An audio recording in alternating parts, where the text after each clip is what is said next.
Hello everyone and welcome back to my channel. I am not afraid to say that there are days when I do strongly resemble looking like a goblin, especially after playing 10 hours of cozy games, but today I get to channel that inner goblin as I gave the new fantasy shop management game Trash Goblin a go.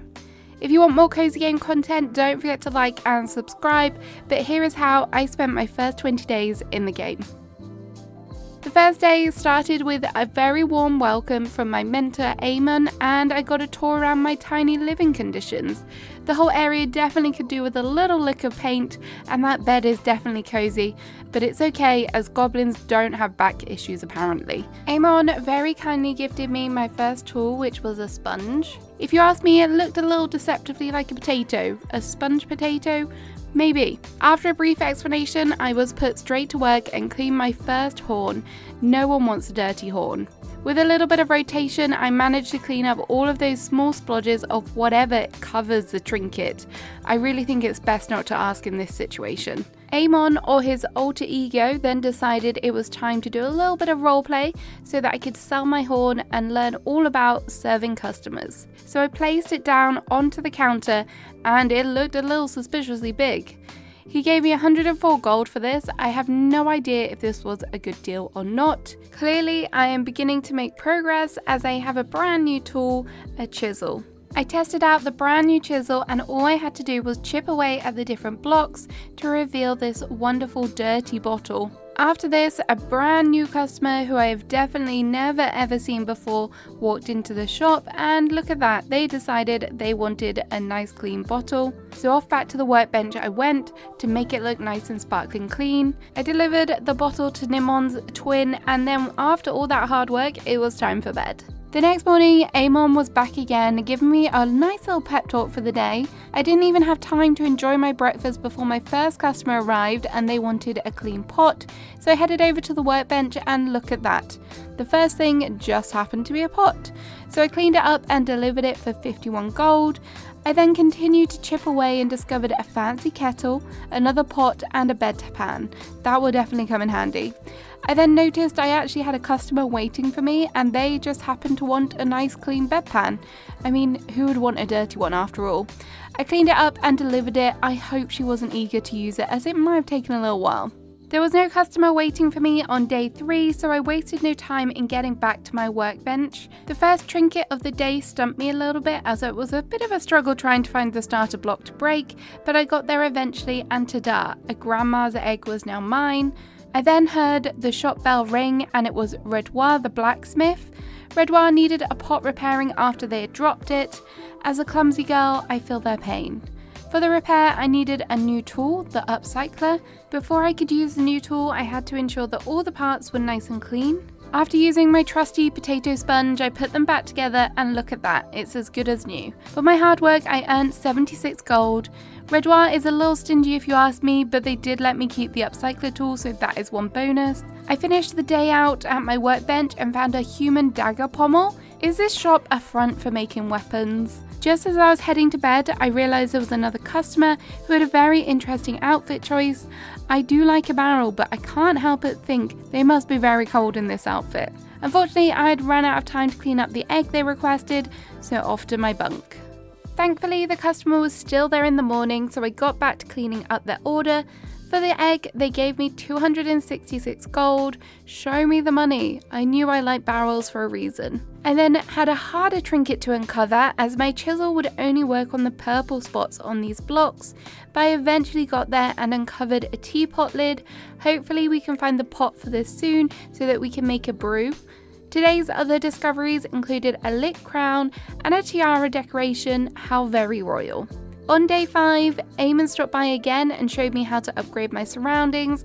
I decided to spend a little bit of gold making this place feel a little bit more homely. It was then time to get back to my workbench, and I think someone may be wandering around with a gap in their teeth as I uncovered some dentures. A new customer called Donoval arrived who wanted a bedpan. I have a feeling these are going to be my best sellers.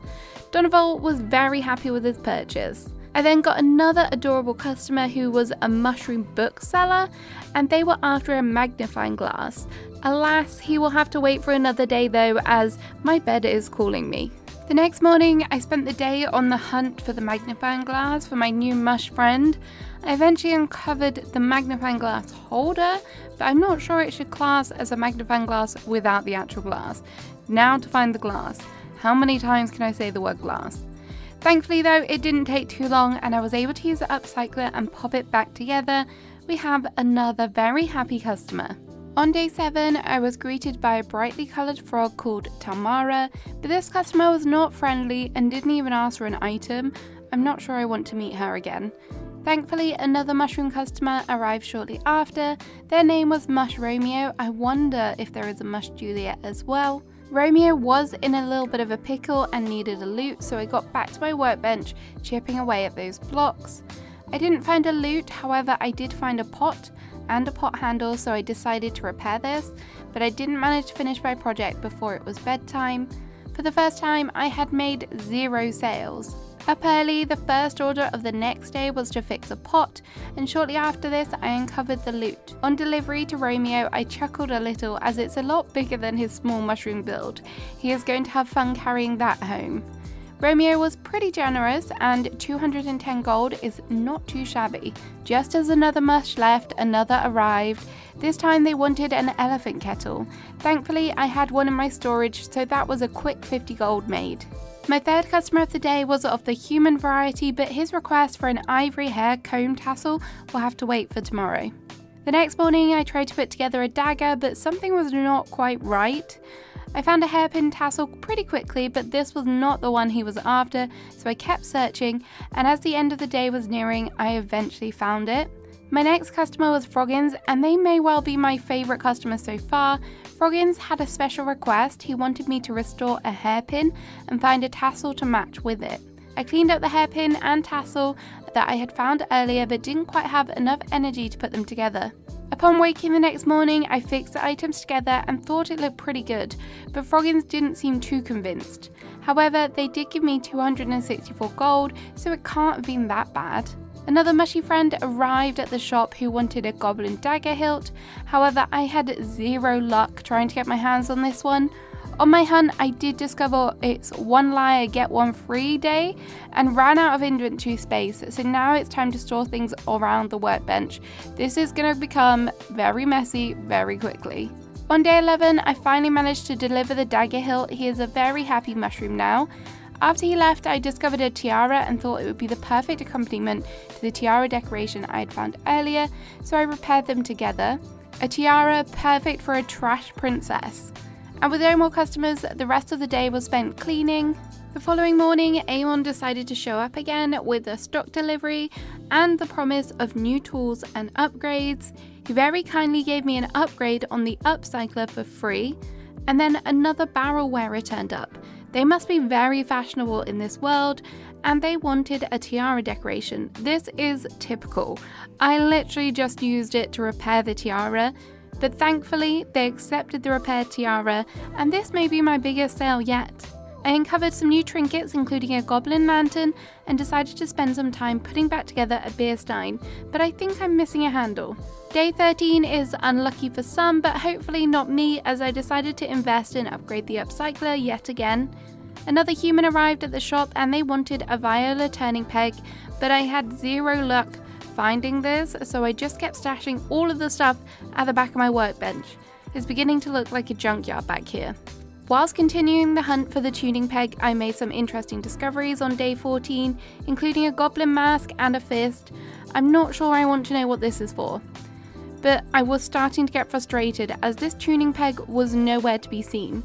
On day 15, I found the acorn drum lid, and this matched the acorn drum that I had already found earlier, but still, no tuning peg. There is no way this customer is going to be happy about this. After 2 days, I double checked if he was still there, and he was. This guy is very patient. Another day flew by though, and no tuning peg in sight.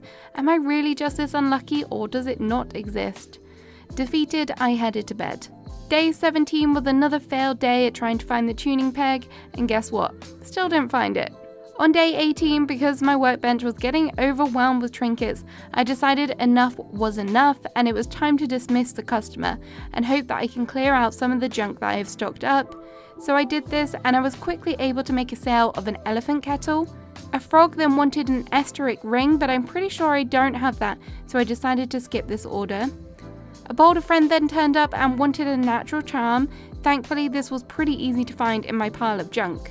The orders just kept coming in, and a human wanted an ivory hair comb, again, which I was able to oblige. Apparently, hoarding really does work. The next day, I decided to tackle the mess that was my workbench, and I purchased some shells and arranged my trinkets. A customer then arrived for a tiara decoration, and I tried to be cheeky and give them a lick tiara, but they weren't having any of it. But it didn't take me long to find a tiara decoration, thankfully. Then Donoval returned and gave a great review of his bedpan, and turns out he loved it so much he wanted another one. Bedpans are apparently in very high demand in this world. On my final day, and I started the morning back at my workbench where I uncovered another beer stein lid, then a frog stranger came and asked for another bedpan. I thought I was fresh out because these are in high demand, but I found another one in my inventory.